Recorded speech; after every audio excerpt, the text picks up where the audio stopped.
Welcome back everyone. Today, we're diving into the latest numbers from Angel One Limited. They're a major player in the Indian stockbroking scene, really known for their tech-first approach, right?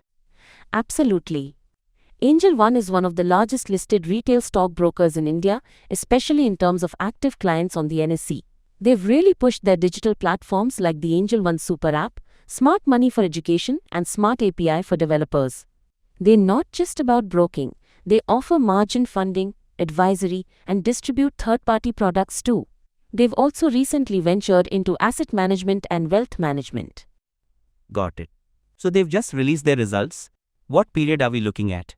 We are looking at their audited financial results for the fourth quarter and the full financial year ended March 31, 2025. These results were approved by their board of directors on April 16, 2025. We have both the consolidated and standalone figures, but will primarily focus on the consolidated results as they give the full picture, including subsidiaries like their AMC and wealth management arms. Okay, let's get straight to the headline numbers then. How did they perform in Q4 and for the full year on the consolidated basis?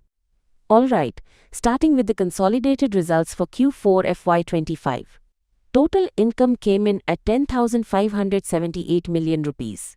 Now comparing this quarter-over-quarter say versus Q3 FY25, which had 12,638 million rupees, that's a decrease of about 16%. A noticeable dip quarter-over-quarter. What about compared to last year Q4 FY24? Compared to Q4 FY24's 13,585 million rupees, the Q4 FY25 income is down by about 22% year-over-year. However, looking at the full financial year FY25, total income was 52,477 million rupees, which is actually up 22.6% compared to 42,798 million rupees in FY24. Okay, so weak Q4 pulled down the momentum, but the full year still showed decent growth. What about profitability? Let's talk EBITDA and PAT. Good point. The investor presentation highlights EBITDA, earnings before depreciation, amortization and tax, which gives a view closer to operational profit. For Q4 FY25, consolidated EBITDA was 2,643 million rupees. That's down significantly, about 36% from Q3 FY25's 4,140 million rupees. Wow, a bigger drop in EBITDA than in revenue quarter-over-quarter. What's the profit after tax or PAT story? Consolidated PAT for Q4 FY25 was 1,745 million rupees. That's also down sharply 38% from Q3 FY25's 2,815 million rupees. Comparing year-over-year, it's down about 49% from Q4 FY24's 3,399 million rupees. Okay, so Q4 was definitely challenging on the profit front too. How does the full year PAT look? For the full financial year FY25, consolidated PAT stood at 11,721 million rupees. This is slightly up, about 4.1% compared to 11,255 million rupees in FY24. So similar to revenue, the full year held up better than the final quarter suggests. And the earnings per share EPS? The presentation notes ATTM EPS, trailing 12 months, of 130.0 rupees per share based on the consolidated numbers. The detailed financials show a basic EPS for the full year FY25 of 130.05 rupees, slightly down from 134.21 rupees in FY24. Right. Any significant other income boosting these numbers? Other income wasn't a huge factor. For Q4 FY25, it was about 18 million rupees on the consolidated P&L and 93 million rupees for the full year. It doesn't seem to be driving the main trends here. Okay, so with EBITDA and PAT down sharply in Q4 quarter-over-quarter and year-over-year, what does that tell us about profitability margins? The EBITDA margin, as highlighted in the investor presentation, stood at 31.8% in Q4 FY25. This is down from the 42% seen in Q3 FY25. Calculating the net profit margin for Q4 FY25, PAT divided by total income, we get around 16.5%, which is significantly lower than previous quarters. For the full year FY25, the net profit margin is about 22.3%.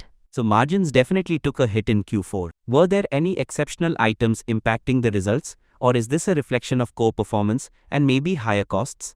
Looking at the consolidated profit and loss statement, there are no line items listed as exceptional items. This suggests the Q4 performance reflects their operational reality and cost structures during that period, possibly impacted by market conditions or specific expenses. Let's touch upon the balance sheet. Any key highlights from the consolidated perspective? Debt, equity growth. The consolidated balance sheet as of March 31, 2025 shows total assets at 168,886 million rupees, up from 132,537 million rupees the previous year. Total equity also grew significantly to 56,391 million rupees from 30,386 million rupees, largely helped by a qualified institutional placement or QIP during the year. The client funding book stood at 38,588 million rupees. Overall debt also increased, with borrowings around 33,828 million rupees. Okay, and cash flow? Any dividends declared? The board has recommended a final dividend of 26 rupees per equity share for the financial year 24-25. This is subject to shareholder approval, of course. The consolidated cash flow statement shows significant activity, including proceeds from the QIP and increased financing activities reflecting the growth in borrowings and the client funding book. Now the investor presentation talks a lot about different business lines like asset management, wealth management, credit, etc. But how does this translate into the official segment reporting in the financial results? That's an important distinction. Despite the diverse activities highlighted in the presentation, the official consolidated financial results state that the group primarily operates in only one reportable business segment, which they define as broking and related services as per Ind AS 108. So while they have various revenue streams like interest income from the funding book, fees from depository services, and potentially income from new ventures starting up, it's all currently reported under this single umbrella segment in the audited financials. Interesting. So no detailed segment-wise profit breakdown in the official results? Not in the way you might see for companies with distinct reportable segments like manufacturing versus services, for example. The P&L does break down revenue sources. We see fees and commission income was the largest chunk for the year at 38,739 million rupees, followed by interest income at 13,410 million rupees. But the profitability isn't broken down further by segment in the formal reporting notes. Alright.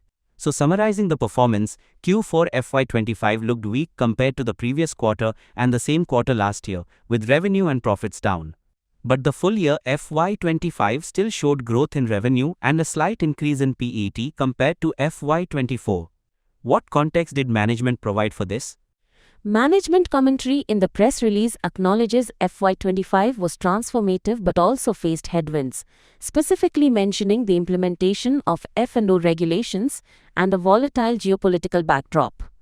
They highlight the resilience shown by closing the year with total gross income of 52 billion rupees, 5,200 crore rupees, and PAT of approximately 12 billion rupees, 1,200 crore rupees. They emphasize record client acquisitions, 9.3 million, expanding the client base to over 31 million, and the Super App being a key enabler. They seem optimistic about the future potential despite the Q4 dip and regulatory environment. The investor presentation also showed some interesting cohort analysis, didn't it? Yes, that's a key point, highlighting resilience. The presentation shows consistent total net income generation from each client cohort acquired since FY20. Even older cohorts continue to contribute steadily, and newer, larger cohorts are scaling up. This suggests good client retention and engagement over time, which helps stabilize revenues even if acquisition numbers fluctuate quarter to quarter. What about significant events or notes mentioned in the results? We mentioned the dividend and the QIP. Anything else? A few things stand out in the notes. Firstly, the board decided in February 2025 to withdraw the previously approved scheme of arrangement to transfer the broking and depository participant businesses to subsidiaries, Angel Securities and Angel Crest, so that demerger isn't happening. Secondly, they confirmed the appointment of Mr. Ambarish Kenghe as a whole-time director effective April 16, 2025. Thirdly, the results factor in significant other expenses, and the notes detail that Indian Premier League or IPL sponsorship and related costs amounted to nearly 1,500 million rupees, 150 crore rupees for the full year FY25, compared to about 227 million rupees the previous year. That's a substantial increase in marketing spend. New internal and secretarial auditors were also appointed. That IPL spend is quite an increase. Now, crucially, what did the auditors say? Any qualifications or concerns, especially given the complexity and the new ventures? We're looking at SR Batley Boy and Company LLP, right? Correct. SR Batley Boy and Company LLP are the auditors. For Angel One, the auditors issued an unmodified opinion on both the consolidated and the standalone financial results for the year ended March 31, 2025. This means they believe the financial statements give a true and fair view in accordance with the accounting standards. So, no major red flags like qualifications or adverse opinions from the auditors? No. It's a clean opinion. In the consolidated report, they do include another matter paragraph, which is standard practice, stating their opinion relies partly on the audit reports of 6 subsidiaries audited by other auditors. This is normal for a group structure and doesn't modify their overall clean opinion. So, from an auditor's perspective, the financial reporting appears sound based on these reports. That's reassuring. So, pulling it all together, what's the outlook and what are the potential risks for Angel One? Disclaimer: as always, this is just our analysis of the report. Investors should consult with certified financial advisors before making any investment decisions. The outlook seems cautiously optimistic from the management side. They're banking on continued client growth, better engagement through their super app, and the ramp-up of their diversification into wealth, asset management, credit, and other financial products to drive future growth and improve lifetime value, or LTV, per client. The cohort data suggests a loyal base. Key risks include the ongoing impact of regulations, especially around F&O, intense competition in the broking space, potentially pressuring fees, market volatility affecting trading volumes and funding book demand, and execution risk as they build out their newer business lines. The increased operating expenses, including the significant IPL spend, also need to be monitored to ensure they translate into sustainable growth. Right.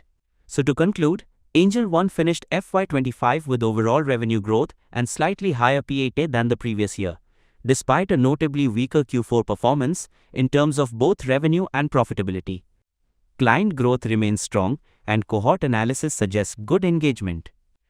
Diversification efforts are underway. Importantly, the company received clean, unmodified audit opinions on both its standalone and consolidated results. Exactly. The Q4 dip warrants attention, likely reflecting market conditions and perhaps higher operating costs including marketing. However, the full-year picture, the strong client metrics, the strategic initiatives like the super app and diversification, and the clean audit report provide a more balanced perspective. Investors will be watching closely to see if revenue and margins rebound in the coming quarters and how effectively the new business ventures start contributing. A very comprehensive look. Thanks for breaking that down. That's all the time we have for today. Thanks for listening, everyone.